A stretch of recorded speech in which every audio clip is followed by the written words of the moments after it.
नमस्कार। देश के सबसे विश्वसनीय, सबसे लोकप्रिय और नंबर 1 शो शंखनाद में आप सभी का बहुत बहुत स्वागत है। आपके साथ मैं हूं शुभांकर मिश्रा। अब तो दिल्ली जाना पड़ेगा। जी हां, अब तो दिल्ली जाना पड़ेगा और ये तस्वीर होगी नीतीश कुमार की। नीतीश कुमार दिल्ली क्यों जाएंगे और ऐसा हमने क्यों लिखा है कि अब तो नीतीश कुमार को दिल्ली जाना पड़ेगा, ये शंखनाद में हम आपको बताएंगे। लेकिन उससे पहले इस वक्त की एक बड़ी खबर आपको बता दें। खबर जुड़ी है पाकिस्तान से। दरअसल नवाज शरीफ पर आरोपों को लेकर शहबाज शरीफ ने जवाब दिया है। शहबाज ने आरोपों को बेहद घटिया बताया। शहबाज शरीफ ने कहा कि इमरान को पद पर रहने का अब कोई भी हक नहीं है। इमरान खान पर जब खतरा मंडरा रहा है तो वो ऐसे झूठे आरोप लगा रहे हैं, भारत के नाम पर दुष्प्रचार कर रहे हैं। नियाजी ने जानबूझकर ये कार्ड खेला है क्योंकि अब वो सत्ता में रहने का हक खो चुके हैं। एक खत जो जिसका जिक्र करते हैं, मैंने कहा था पार्लियामान में लाएं, दिखाएं। आज भी पार्लियामान में कमेटी को अपना भेज दिया और फिर मुतद्दा ऑपोजिशन को इनवाइट नहीं किया। मुझे ज़बानी पैगाम मिला अपनी छोटी बहन से कि जी आपको, वो भी ज़बानी 5 बजे। मैंने कहा मुशावरत करें अपने जॉइंट अपोजिशन से। उन्होंने कहा जी कि बिल्कुल नहीं, हम जाएंगे। ये खत झूठा और बिल्कुल फ्रॉड है। जिस तरह ये शख्स दिन रात फ्रॉड करता है, झूठ बोलता है, यूटर्न मारता है, ये भी उसी तरह का फ्रॉड ये खत है। इसके मदरजात आप पढ़ें तो इस तरह के मेमोज तो दिन रात आते रहते हैं तमाम हमारे सफारत खानों से। इसमें क्या है, ऐसी बड़ी बात साबित करे कि किस मुल्क ने पाकिस्तान के अंदर एक्चुअली मुदाखलत की है, सबूत लेके आए कौम के आगे। इसलिए मैं समझता हूँ कि आज अल्हम्दुलिल्लाह पूरी कौम सुरखरू हुई, जॉइंट अपोजिशन सुरखरू हुई। PTI का वज़ीर आज़म, सेलेक्टेड वज़ीर आज़म आज वो शिकस्त खा चुका है और वो इखलाकी तौर पर, सियासी तौर पर और आईनी तौर पर, कानूनी तौर पर आज इस मुल्क का वज़ीर आज़म नहीं है। अब अगर इमरान खान ये समझता है कि वो इस वक्त NRO ले सकता है तो इसके लिए बहुत ही देर हो चुका है। खान साहब को ये जो कदम उठाए जा रहे हैं, ये ना सिर्फ इमरान के लिए मुश्किल पैदा कर रहे हैं मगर मुल्क के लिए मुश्किल पैदा कर रहे हैं। इमरान ने ये फैसला किया कि जाते जाते जितना भी नुकसान में पाकिस्तान का फॉरेन पॉलिसी को पहुंचे सो तो पहुंचा दे, पाकिस्तान की मईशत को तो पहुंचा दे तो पहुंचा दे, जितना भी नुकसान में पाकिस्तान के सारे इदारों को पहुंचा सकता हूं मैं पहुंचा दूं, मगर अपना कुर्सी बचाने के लिए ये नामुनासिब बात है। तो खत भी झूठा, इमरान भी झूठा, ऐसा कुछ पाकिस्तान में विपक्ष कह रहा है। हालांकि पाकिस्तान का ये रीत है कि जब कुछ समझ में ना आए तो भारत पर इल्जाम लगा दो। लेकिन अब बात हम भारत की ही करते हैं क्योंकि भारत के एक राज्य बिहार में गठबंधन की सरकार है और वहां पर सीएम नीतीश कुमार है। लेकिन हम आपको बता दें कि सवाल यह है कि बिहार के सीएम के तौर पर नीतीश कुमार कब तक बिहार में रहेंगे और क्यों यहां लिख रहे हैं अब तो दिल्ली जाना पड़ेगा। यह सवाल इसलिए उठ रहा है क्योंकि बिहार की सियासत में चर्चा गर्म है कि नीतीश कुमार सीएम की कुर्सी को छोड़कर अब दिल्ली की दौड़ लगाने जा रहे हैं। चर्चा तो यहां तक है कि उपराष्ट्रपति की रेस में नीतीश कुमार सबसे आगे हैं, मगर सवाल यहां पर यह खड़ा होता है कि यह चर्चा आई कहां से। हम आपको शंखनाद में दिखाते हैं, जरा देखिए नीतीश कुमार के मन की बात।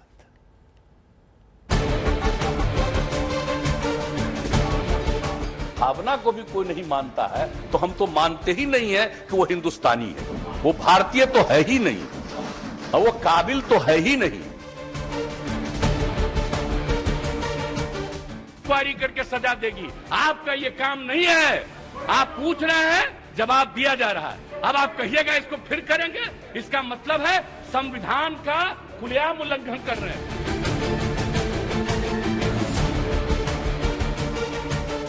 जान लीजिए, आज चुनाव का आखिरी दिन है, अब परसों चुनाव है और ये मेरा अंतिम चुनाव है।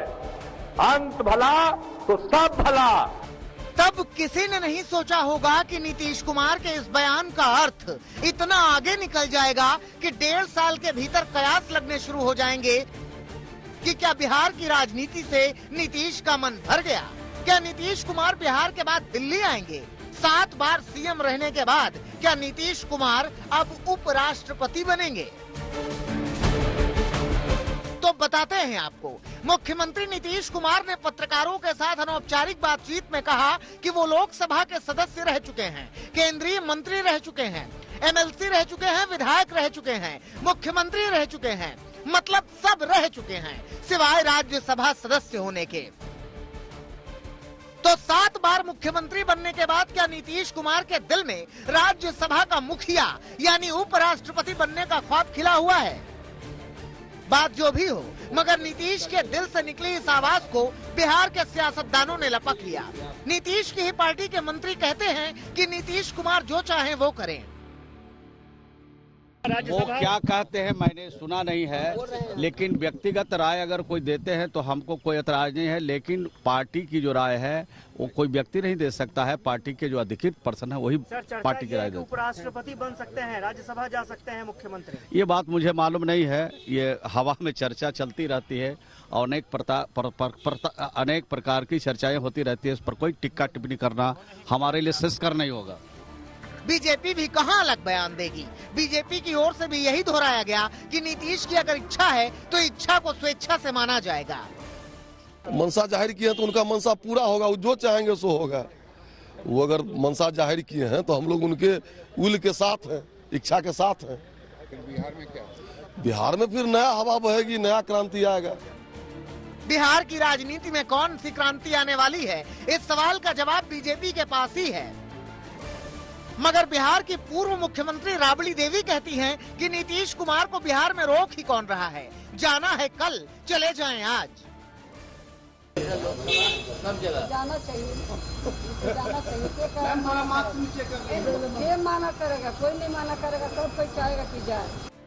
आरजेडी के प्रवक्ता तो नीतीश कुमार को कुर्सी कुमार कहकर तंज कस रहे हैं, साथ में ये भी कि कुर्सी मिले तो कहीं भी जा सकते हैं नीतीश। ये तो सगुफा छोड़ना उनका बहुत पहले की राजनीति रही है और चर्चाओं में बने रहने के लिए ये सगुफा छोड़ने का काम करते हैं। आपको मैं आज ही कह रहा हूं, कहीं इससे बड़ी कुर्सी मिलेगी तभी यहाँ की कुर्सी वो छोड़ने वाले हैं। राज्यसभा पर वो मानने वाले नहीं है, ये जान लीजिए। वो कुर्सी कुमार के नाम से जाने जाते हैं और कुर्सी के लिए वो बिहार को लात मार सकते हैं, बिहार के लोगों का असमत लूट सकते हैं, लुटवा सकते हैं, तो फिर वो कुर्सी के लिए कुछ भी कर सकते हैं। भाई वीरेंद्र आगे और कर्रा व्यंग मारते हैं। उन्होंने कहा कि पहले वो खुद को पीएम मटेरियल कहते थे, हो सकता है कि अब उपराष्ट्रपति मटेरियल हो गए हों। प्रधानमंत्री के मटेरियल माने जाते थे, अब पता नहीं उपराष्ट्रपति के लिए मटेरियल है कि नहीं है, ये हम नहीं जानते हैं। ये तो बीजेपी के लोग बताएंगे कि किसको बनाएंगे किसको नहीं बनाएंगे। ये तो सब पद के लिए मटेरियल है और खोदा पहाड़ निकली चूड़ी है। बिहार चल ही नहीं रहा है और चले हैं देश चलाने के लिए, ये सब बेकार की बात है। आरजेडी के ही एक और विधायक भी नीतीश कुमार पर जोरदार हमला बोल रहे हैं। अब बताइए, नीतीश कुमार जी राज्यसभा जाके अपना जो दाग है वो मिटाना चाहते हैं। कमल छाप साबुन से नहाकर अपना दाग मिटाना चाहते हैं, इसीलिए राज्यसभा जाना चाह रहे हैं। वो तो 2020 के चुनाव में कह दिए थे कि मेरा अंतिम चुनाव है ये, तो अब राज्यसभा काहे के लिए जाने के लिए बेचैन है। उनको तो सन्यासी बन के जाकर नालंदा के पहाड़ों पर बैठ के, राजगीर के पहाड़ों पर बैठ के उनको सन्यासी बन के रहना चाहिए। अब बिहार संभल नहीं रहा है, पूरे तरीके से थके हुए मुख्यमंत्री हैं, मजबूर मुख्यमंत्री हैं। अब मसला ये है कि नीतीश ने अपने मन की बात कहकर कौन सा संदेश देने की कोशिश की है। बिहार की सियासत में नीतीश के इस संदेश के मायने क्या हैं? क्या बिहार की सियासत एक बार फिर करवट लेने के लिए तैयार है? नीतीश कुमार को करीब से जानने वाले इस बात को बेहद अच्छे तरीके से जानते हैं कि वो कभी कोई बात हल्के में नहीं करते हैं और बड़े ही नपे तुले अंदाज में अपनी बातों को रखते हैं। नीतीश राष्ट्रीय राजनीति में वापसी करने का शगुफा छोड़कर फिलहाल माहौल भांपने की कोशिश कर रहे हैं और इंतजार अब केवल टाइमिंग का है कि आखिर वो अपने राजनीतिक भविष्य को लेकर फैसला कब करेंगे। कैमरा पर्सन दीपक कुमार के साथ रोहित सिंह, पटना, आज तक। अब देखिए, अगर मगर में कई सवाल शुरू हो गए कि नीतीश अगर दिल्ली जा रहे हैं तो भाई बिहार किसके हवाले होगा, हम आपको बताएंगे। थोड़ा सा सब्र रखिए, लेकिन उससे पहले एक बड़ी खबर आपको बताते हैं जो पाकिस्तान से आ रही है। ये खबर जानना जरूरी है। खबर इस वक्त ये आ रही है कि पाकिस्तान में आज रात 7:45 पर इमरान खान का संबोधन होगा। पाकिस्तान की आवाम को इमरान खान आज संबोधित करेंगे। हालांकि यह संबोधन कल होना था, लेकिन बाजवा से मुलाकात के बाद उन्होंने उस संबोधन को रद्द कर दिया था। लेकिन आज अब यह खबर आ रही है कि 7:45 पर वो वक्त है जहां पर पाकिस्तानी आवाम को इमरान खान संबोधित करेंगे, और क्या ये उनकी फेयरवेल स्पीच होगी या यहां पर कोई नया शिगुफा होगा, इस पर हमारी निगाहें लगातार बनी हुई हैं। तो कुर्सी बचेगी या जाएगी, ये हम आपको बताएंगे पाकिस्तान का हाल, लेकिन बिहार को लेकर भी ऐसे ही सवाल है। कुर्सी जाएगी तो किसके हाथ आएगी? सूत्रों के हवाले से ही सही, लेकिन मगर बिहार में चर्चा यही है, और खबर है कि नीतीश कुमार जो हैं वो दिल्ली जाने के आसार अगर बन जाते हैं तो बिहार में इस बार बीजेपी का मुख्यमंत्री होगा। सरकार में हालांकि जेडीयू के 2 डिप्टी सीएम बनाए जाएंगे। बिहार की राजनीति का यह शास्त्र क्या कुछ और कहता है, हम आपको यह रिपोर्ट दिखाते हैं। इस रिपोर्ट को आप बारीकी से देखिएगा, आपको सारी चीजें समझ में आ जाएंगी। आप लोगों को समाज सुधार अभियान से नफरत है। अगर नफरत है तो यहां से चले जाइए बाहर। हाँ, अयोग्य है, महापापी है, जो राष्ट्रपिता बापू की बात को भी नहीं सुनता है, अब समझता है, तो उसका क्या मतलब? पिछले 2 बरस में नीतीश कुमार को बहुत गुस्सा आया। कभी मंच पर गुस्सा है, कभी सड़क पर गुस्सा है, कभी सदन में गुस्सा है। मतलब बात बात पर क्रोधित दिखे नीतीश कुमार। लेकिन इस बार मामला क्रोध का नहीं, शोध का है कि वाकई नीतीश कुमार बिहार की राजनीति को छोड़कर दिल्ली का रुख करने वाले हैं क्या। हलचल ये है कि नीतीश कुमार बिहार की राजनीति को छोड़कर दिल्ली आते हैं तो ऐसे हालात में बिहार में बीजेपी अपना मुख्यमंत्री बनाएगी। अभी तो दिल्ली तय करेगा। आपकी पार्टी का निश्चित रूप से स्वाभाविक है, वो अगर राज्यसभा में चले जाएंगे तो भारतीय जनता पार्टी का ही कोई बनेगा। ऐसा क्यों माना जा रहा है कि नीतीश हटे तो बिहार में बीजेपी का मुख्यमंत्री होगा? इसकी अपनी वजह है, देखिए इसे। बिहार की 243 सीटों में आरजेडी की 75 सीटें हैं, बीजेपी को 74 सीटें मिली थी, और वीआईपी पार्टी के 3 विधायक बीजेपी में हाल ही में शामिल हुए, तो बीजेपी का आंकड़ा अब 77 सीटों का हो गया है। मतलब ये कि 2020 में हुए विधानसभा चुनाव के बाद बीजेपी और ज्यादा मजबूत हो गई है। बिहार में बीजेपी के नेताओं ने कई बार लॉ एंड ऑर्डर को लेकर नीतीश सरकार पर निशाना साधा। लॉ एंड ऑर्डर के मसले पर तो नीतीश विधानसभा स्पीकर तक पर भड़क गए। जवाब दिया जा रहा है। इतना ही नहीं, गिरिराज सिंह ने तो नीतीश सरकार के लॉ एंड ऑर्डर पर सवाल उठाते हुए यहाँ तक कह दिया कि बेगूसराय में हिंदू सुरक्षित नहीं। कि बेगूसराय में, रजौरा में अगर हिंदू नहीं रहेगा तो कहाँ रहेगा? मैं देख रहा हूं कि कल से प्रशासन का रवैया हिंदुओं को तबाह करने का हो रहा है। मतलब ये कि बिहार में बीजेपी के नेताओं की मंशा तो यही थी कि सीएम उनका हो। अब खबर यह है कि नीतीश कुमार अगर दिल्ली गए तो बिहार में सीएम बीजेपी का होगा। जेडीयू के कोटे से 2 उप मुख्यमंत्री बनाए जा सकते हैं। खबर है कि बिहार में अपना मुख्यमंत्री बनाने के लिए बीजेपी कोई दलित या ओबीसी चेहरे की तलाश कर रही है, और इस बात की भी पूरी संभावना है कि इन्हीं दोनों जातियों में से बीजेपी का कोई मुख्यमंत्री हो सकता है। केंद्र सरकार में गृह राज्य मंत्री नित्यानंद राय के नाम की चर्चा है। वो ओबीसी वर्ग से आते हैं। जहां तक जेडीयू के 2 उप मुख्यमंत्री बनाए जाने का सवाल है, तो जेडीयू के राष्ट्रीय अध्यक्ष और मुंगेर से सांसद ललन सिंह और बिहार सरकार में शिक्षा मंत्री विजय चौधरी और मंत्री श्रवण कुमार में से किन्हीं 2 चेहरों को उप मुख्यमंत्री बनाने के लिए मुहर लग सकती है। इन सारी खबरों के बीच सार ये है कि बिहार में लॉ एंड ऑर्डर के मसले पर नीतीश कुमार की किरकिरी कई बार हुई। बीजेपी के साथ उनकी सरकार जरूर है, मगर खटपट लगातार होती रही। बिहार में नीतीश कुमार के गिरते ग्राफ का फायदा बीजेपी को सीधे तौर पर मिलेगा। रोहित कुमार सिंह, पटना, आज तक।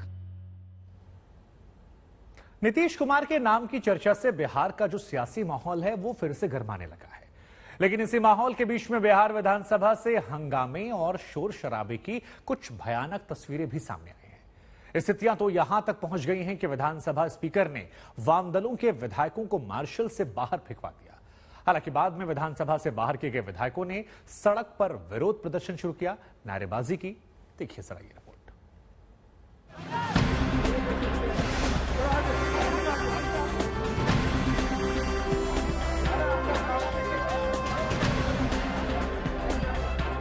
विधानसभा में बन ठन कर विधायकों को आते तो आपने बहुत बार देखा होगा, मगर विधानसभा में इस तरह से निकलते हुए बहुत कम ही बार देखा होगा।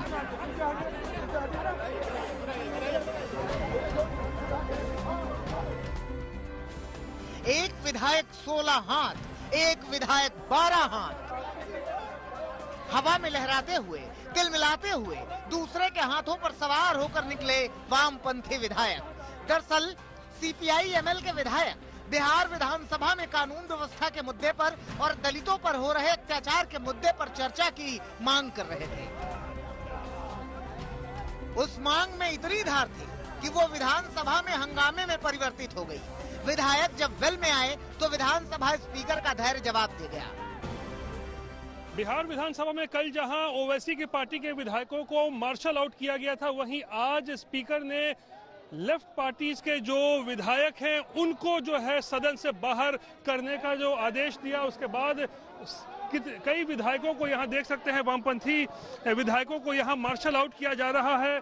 एक एक करके जो सुरक्षाकर्मी हैं वो इन विधायकों को पकड़ पकड़ कर बाहर निकाल रहे हैं, देख सकते हैं यहां पर, और काफी नाराजगी है इन लोगों। विधानसभा से विधायक बाहर निकले तो विधानसभा के बाहर ही विरोध प्रदर्शन शुरू हो गया। पूरे बिहार अपराधी और माफियाओं के चंगुल में है और हम लोगों ने कार्य स्थगन दिया और सरकार से कहा कि इस पर बहस कराइए, लेकिन सरकार इसके लिए तैयार नहीं है और इसके लिए हम लोगों ने मांग किया, बेल में प्रदर्शन किया, हम लोगों को मार्शल से आउट कराया गया। हम लोगों ने कहा कि वैसे सदन, जिस सदन में शराब माफियाओं अपराधियों का नंगे घुमाया गया मधेपुरा में महिला को और राज्य में पासवान जाति की एक नौजवान की हत्या कर दिया गया, पूरे बिहार अपराधियों के चंगुल में है।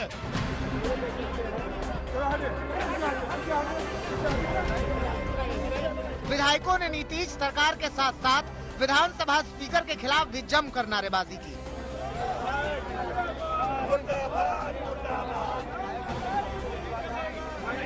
इसके मंत्री गिरिराज सिंह अल्पसंख्यकों के खिलाफ घृणा का प्रचार कर रहे हैं, दलितों के खिलाफ दुष्प्रचार कर रहे हैं। विक्रमगंज में राजदेव पासवान नाम के दलित की हत्या हो गई 20 तारीख को। मधेपुरा में बलात्कार होती हुई एक महिला के विरोध करने पर निर्वस्त्र करके, चीर हरण करके उसको पिटाई हुई। इसे हम लोग तो मांग कर रहे थे शांतिपूर्ण, जो यहाँ लॉ एंड ऑर्डर का तार तार हो चुका है, पोल खुल चुकी है, तो हम लोग की मांग को अस्वीकृत करके निर्ममता से दमन के जरिए तानाशाही रवैया अपना के विजय कुमार सिन्हा जो भाजपा द्वारा चयनित अध्यक्ष है, उन्होंने एक पचा अख्तियार करके हम लोग को मार्शल आउट कर दिया। इस पूरे हंगामे पर जब राबड़ी देवी से सवाल किया गया तो सुनिए उन्होंने क्या कहा। तो मार्शल से निकलवा के फेंकवाना बहुत गलत काम है। आरजेडी की ओर से पहले भी नीतीश कुमार पर लॉ एंड ऑर्डर को लेकर सवाल किए गए थे, अब वामपंथी दलों ने हल्ला बोला है। कानून व्यवस्था और कई दलित उत्पीड़न के मामले को लेकर प्रदर्शन कर रहे थे और कार्य स्थगन प्रस्ताव लाना चाह रहे थे ताकि इस मुद्दे पर चर्चा हो, और वेल में आकर इसको लेकर नारेबाजी भी कर रहे थे, जिससे नाराज होकर स्पीकर ने माले के सभी 12 विधायकों को सदन से मार्शल आउट कर दिया है। तो नीतीश कुमार लाख कहें कि उनके बिहार में सुशासन है, मगर सड़क से सदन तक उठती विरोध की आवाजें नीतीश कुमार के लिए मुश्किलें खड़ी कर रही हैं। रोहित कुमार सिंह, पटना, आज तक। मार्शल के हाथों में विधायक सवार है, ये आज का बिहार है। जी हां, बिहार में लॉ एंड ऑर्डर को लेकर नीतीश सरकार पर लगातार सवाल खड़े हो रहे हैं, मगर नीतीश कुमार शराबबंदी को लेकर मुखर हैं। वो शराबबंदी के फायदे के साथ साथ शराब के नुकसान भी बता रहे हैं, और इस बार नीतीश कुमार ने कह दिया है कि जो शराब पीता है वो महात्मा गांधी का अपमान करता है। शराब पीने वाला व्यक्ति महापापी है और मैं उसे हिंदुस्तानी ही नहीं मानता। शराब पी लिया अब मर गया तो उसके बारे में सोचिएगा कि उसको हम लोग राहत दें, ये कभी नहीं देना चाहिए, सोचना भी नहीं चाहिए। हम तो पहले से कह रहे, एक बार और आया कि भाई पी रहा है और पीने के बाद अब पता चला कि जहरीला शराब पिया, तब पिया दारू है तब ना, तो अपनी ना गलती है कि तुम दारू पीने गए, अब पी लिए, कैसा गड़बड़ पी लिए, मर गए। तो कहता ही है कि दारू पियोगे तो मरोगे, जीवन को बर्बाद करोगे। तो ये कहानी तो बिहार की थी, लेकिन बिहार की तरह उत्तर प्रदेश में भी सियासी हलचल मची हुई है। हम आपको बता दें, उधर नीतीश कुमार को राज्यसभा भेजने के चर्चे हैं, तो उत्तर प्रदेश में चर्चा यह है कि चाचा शिवपाल यादव अखिलेश के चाचा, उन्हें बीजेपी के कोटे से राज्यसभा का सांसद बनाया जा सकता है। इन कयासों को बल इसलिए मिल रहा है क्योंकि शिवपाल यादव ने पहले गृह मंत्री अमित शाह से मुलाकात की और उसके बाद सीएम योगी से भी उन्होंने मुलाकात की। ऐसे में सवाल ये खड़ा होता है कि क्या चाचा भतीजे में एक बार फिर से विवाद बढ़ने वाला है।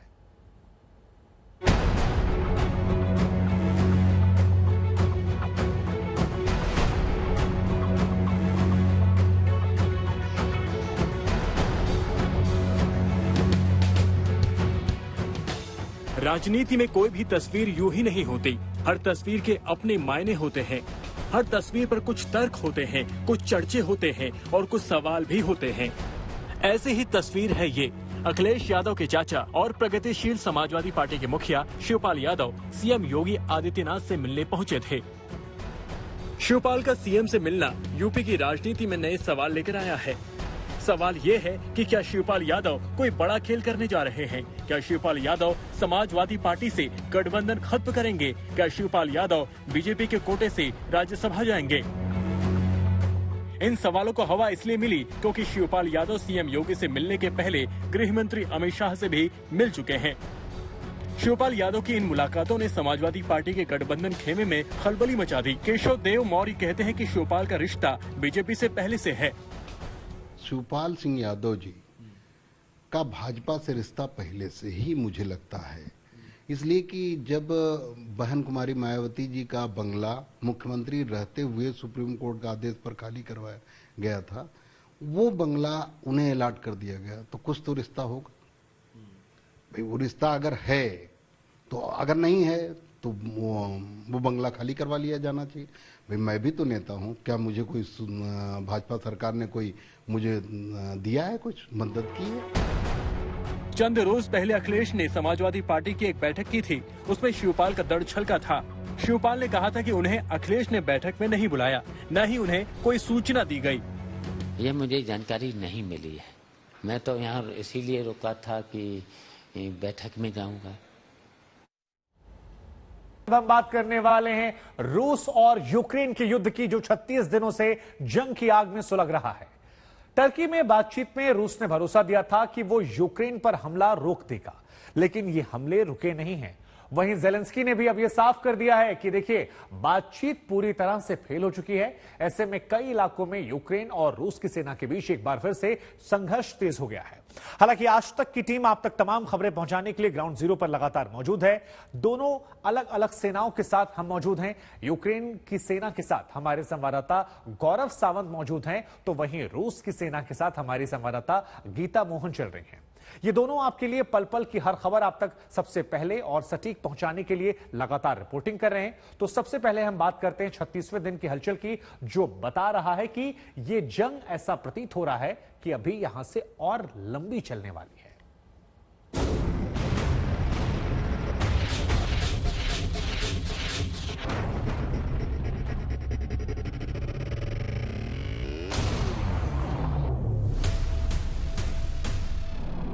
आखिर कब खत्म होगी ये जंग?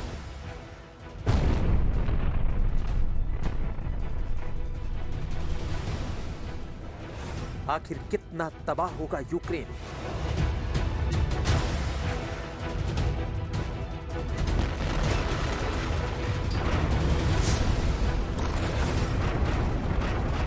रूस के ताबड़तोड़ हमले जारी।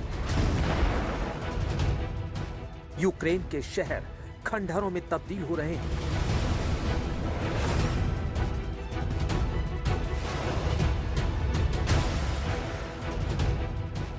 जंग को 36 दिन हो गए, लेकिन ना रूस झुकने को तैयार है और ना ही यूक्रेन रुकने को।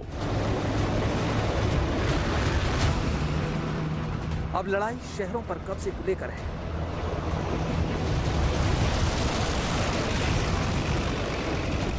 जहां यूक्रेन और रूस की सेना आमने सामने है। कई शहरों पर रूस ने कब्जा कर लिया था, लेकिन अब यूक्रेन की सेना ने दोबारा रूस से अपने इलाके छीनने का मन बना लिया है। इरपिन और बूचा का इलाका कुछ समय पहले तक रूस पूरी तरह से यहां पर आ गया था, लेकिन अब धीरे धीरे रूस की सेना को पीछे करते हुए यूक्रेन की सेना आगे बढ़ रही है, एक एक एरिया को सिक्योर करके। उनके सेना के अधिकारी पहले एक एरिया को क्लियर करते हैं, एक बार वो क्लियर कर देते हैं, उसके बाद वहां पर सिविलियंस को आने की इजाजत दी जाएगी। हालांकि अभी यहां पर सिविलियंस को आने की इजाजत नहीं दी जा रही है। आज यूक्रेन के शहरों के अंदर 2 बॉर्डर बन चुके हैं। एक ओर रूसी सेना तैनात है तो दूसरी ओर यूक्रेन की सेना। यहाँ पर बहुत बड़ी तरह से अटैक्स हुए थे, जिस तरह से यहाँ पर रॉकेट्स गिराए गए, मिसाइल्स गिराई गई, चाहे वो वेयर हाउस हो, दफ्तर हो, घर हो, सभी तबाह हो चुके हैं। लगभग 25% इरपिन का इलाका पूरी तरह से ध्वस्त हो चुका है, जिसको अभी रिस्टोर करने का प्रयास किया जाएगा। लेकिन अगर हम धीरे धीरे आगे बढ़े तो ये वो आखिरी चेक पॉइंट है जहां इस समय यूक्रेन की सेना मौजूद है और इसके आगे का इलाका अभी क्लियर नहीं किया गया है। अगर आप उस तरफ भी जंगलों में देखें तो यहाँ पर बंकर बनाए जा रहे हैं, इसको सिक्योर किया जा रहा है और फिर धीरे धीरे आगे बढ़ा जाएगा।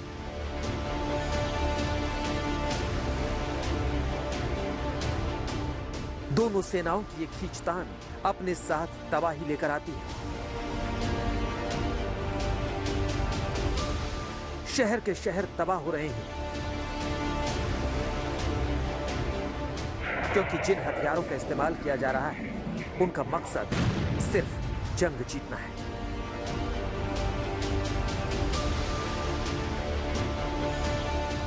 और जिस तरह के अटैक्स की हम बात कर रहे हैं वो मैं आपको यहां पर दिखाता हूं। ये देखिए किस तरह के का एम्युनिशन यहां पर पड़ा है और कितनी बड़ी संख्या में ये एम्युनिशन यहां पर पड़ा है। ये आपको दिखाता है कि किस तरह की फायरिंग यहां पर नॉन स्टॉप रही है। केवल एक चेक पॉइंट पे यहां आगे और आगे देखिए और आगे वहां देखेंगे अगर आप वहां बख्तरबंद गाड़ियां भी हैं, anti tank guided missiles javelin यहां पर तैनात हैं।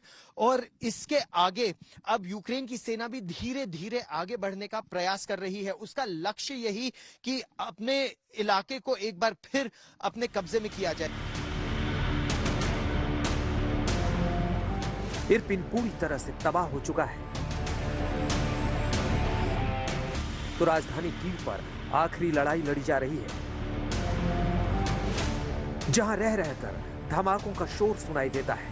इस बीच बातचीत का दौर तो शुरू हुआ है, लेकिन कोई ठोस नतीजा सामने नहीं आ रहा है। वो हमारे ऊपर बमबारी कर रहे हैं, वो हमारे बच्चों को मार रहे हैं, वो हमारे शहरों के रास्ते बंद कर रहे हैं और सैकड़ों लोगों को बिना खाने और पीने के बंदी बना रहे हैं। यहां तक कि रूस ने देश की स्वतंत्रता को ही खत्म कर दिया है। टशन बता रही है कि ये जंग अभी थमने वाली नहीं है, अभी यूक्रेन को और तबाह होना है। ये लड़ाई अभी लंबी चलने वाली है। कीव से राजेश पवार, इरपिन से गौरव सावंत के साथ गीता मोहन, डोनेट्स्क, यूक्रेन आज तक। अगर कीव पर कब्जा करना है तो इरपिन पर कब्जा करना पड़ेगा, लेकिन इरपिन में यूक्रेन की सेना ने एक बार फिर से अपना कब्जा जमा लिया है। यहां पर यूक्रेन की सेना रूस की हर हरकत पर नजर बनाए हुए है। हम आपको दिखाते हैं आज तक के संवाददाता गौरव सावंत की ये ग्राउंड जीरो से एक्सक्लूसिव रिपोर्ट। ये वो इलाका है इरपिन का जिसे धीरे से अपने कब्जे में फिर से लेने का प्रयास यूक्रेन की सेना कर रही है। यहाँ पर बहुत ही कठिन परिस्थिति है इस समय, क्योंकि हमको ये नहीं पता कि इसके आगे क्या है। ये जो आप घर देख रहे हैं जो पूरी तरह से तबाह हो चुके हैं, यहाँ पर भारी रूस की तरफ से बमबारी हुई थी। अब यूक्रेन ने रूस के ठिकानों पर बमबारी करके इस इलाके को अपने कब्जे में करने का प्रयास किया है। और अब धीरे धीरे यूक्रेन की सेना आगे बढ़ रही है और आज तक इकलौता चैनल है जो यूक्रेन की सेना के साथ इस समय इरपिन के इस इलाके में आगे बढ़ने का प्रयास हम लोग कर रहे हैं। तो यहाँ पर एक पायनियर्स की टीम है, ये जो कमांडो दस्ते हैं, सबसे पहले ये एक एक इलाके को क्लियर करते हुए आगे बढ़ते हैं।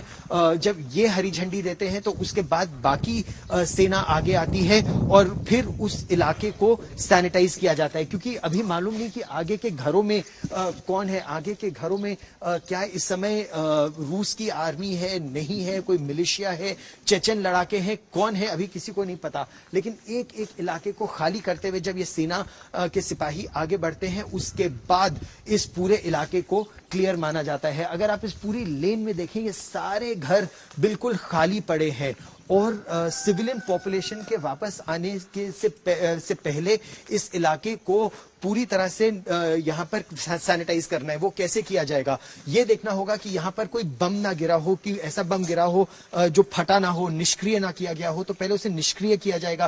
फिर यहाँ पर बिजली और पानी और गैस की सप्लाई नहीं है, उसको रिस्टोर किया जाएगा और उसके बाद सेना आगे बढ़ेगी, जिस तरह से यहाँ पर ऑपरेशंस इस समय चल रहे हैं।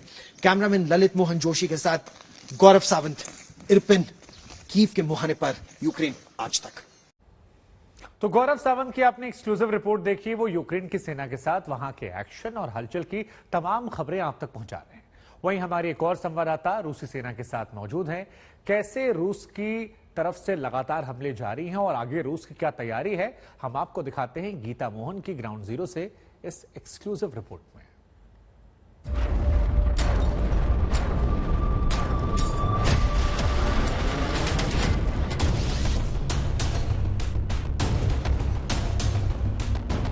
जंग यूक्रेन और रूस की सेना के बीच है, लेकिन तबाह यूक्रेन हो रहा है।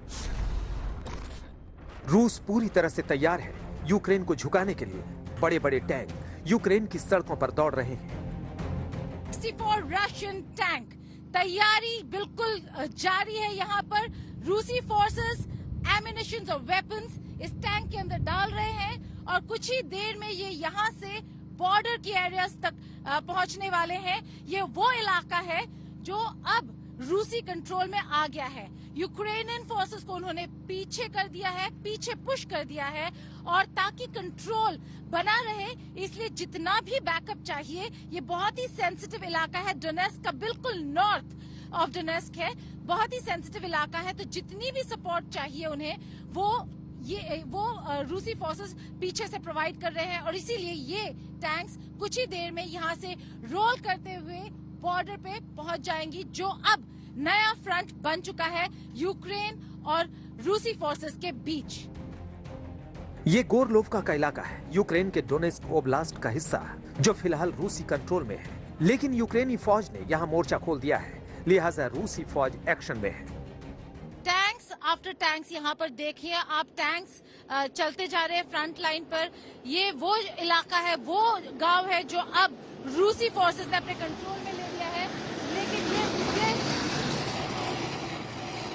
ये लगातार सपोर्ट जो है फ्रंट लाइन तक चलता जा रहा है। जब जब चाहिए होता है, आप देखेंगे यही रास्ता इस्तेमाल हो रहा है फ्रंट लाइन पे जाने के लिए। और यहाँ पर लगातार हमने देखा है, चाहे वो एमिनिशन सपोर्ट हो, चाहे वो टैंक्स हो, चाहे वो बाकी सारे जो सामान है जो फ्रंट लाइन में चाहिए होता है, उन सब के लिए ये एक आर्टिलरी, ये बहुत ही इम्पोर्टेंट रोड है जो फ्रंट लाइन तक जाता है गोरलोवका से। रूस की राह आसान नहीं है। यूक्रेन की सेना ताबड़तोड़ जवाब दे रही है, जहां कई रूसी टैंक तबाह भी नजर आ रहे हैं। हम गोरलोवका के रास्ते में हैं, लेकिन रास्ते में यहाँ पे एक अनडिस्क्लोज लोकेशन है जहाँ पे ऐसे रशियन T-72 टैंक्स, जो भी टैंक्स हैं जो यूक्रेनियन फोर्सेस के अटैक्स में खराब हो जाते हैं, उनको यहाँ लाया जाता है। ये T-72 है, वो देखिए वहाँ पे टैंक्स चल रहे हैं फ्रंट पे। गोरलोवका ज्यादा दूर है, तो मिशन यहाँ पे रूसी फोर्सेस का डोनेस्क के फोर्सेस के साथ चलता जा रहा है।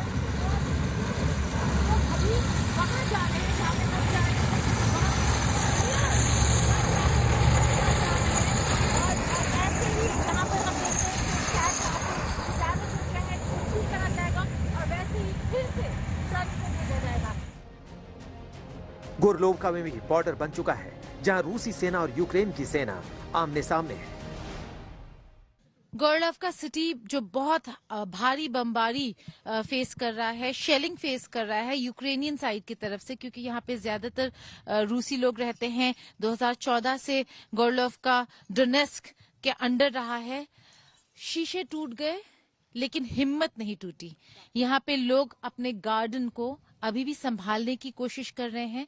जो ग्लासेस शीशे जो टूट के गिरे थे इनके गार्डन में, कंप्लेन कर रही हैं, कह रही है कि मैंने अभी यहाँ पे जो सैपलिंग्स जो सीड्स लगाए हैं, जिसमें अभी सैपलिंग्स भी नहीं आए हैं, अगले सीजन के फूल आने हैं, वहां पर उनका गार्डन डिस्ट्रॉय कर दिया गया। तो खुद लगी हुई हैं सुबह से ये शीशे हटाने के लिए। बहुत ही, अगर आप सिचुएशन देखें, लोग अपना घर छोड़ के नहीं जा रहे। ऐसा घर, ऐसा गार्डन जो उन्होंने बड़े दिल से मेंटेन करके रखा है, आज उन्हें उन्हीं गार्डन्स को, उन्हीं घरों में से शीशों को उठाकर चुन कर उठाना पड़ रहा है और हटाना पड़ रहा है। हम गोरलोवका के उस इलाके में पहुंच गए हैं जहां पिछले महीने तक यूक्रेन का कब्जा था। यूक्रेनी फौज ने जंग के लिए यहां हथियारों का भंडार रखा, लेकिन रूसी फौज ने सब पर कब्जा कर लिया। यहां की दीवारों दरवाजों पर भीषण जंग के निशान मौजूद हैं। हम यहाँ जहाँ पर है, ये एक घर है जहाँ पर मशीन गन यूक्रेनियन फोर्सेस ने रखा हुआ था और अपना एक्शन यहीं से कर रहे थे। ये वो पैलेट्स हैं जो आप देख सकते हैं। ये जो दरवाजे हैं उसमें आपको दिख रहा है किस तरीके की यहाँ पे फियर्स फाइटिंग हुई है। शेल मार्क्स और शेलिंग के मार्क्स हैं। और बाकी यहाँ पे जो आसपास घर है वहां पर भी काफी सारा एम्यूनिशन रखा हुआ था। जब रूसी फोर्सेस ने यहाँ पे कंट्रोल ले लिया और यूक्रेनियन फोर्सेस पीछे हट गए जहां पर वो अभी है, तब इस पूरे इलाके में जिन जिन घरों में ये एम्यूनिशन रखा हुआ था उस सब को कॉन्फिस्केट कर लिया रूसी फोर्सेस ने। आपको ले चलते हैं यूक्रेन के आखिरी फ्रंट लाइन पोजीशन पर। ये इलाका है बरखा स्ट्राइंका का। इस इलाके में सारे घर बर्बाद हो चुके हैं। महज 30 लोग यहाँ रह गए हैं।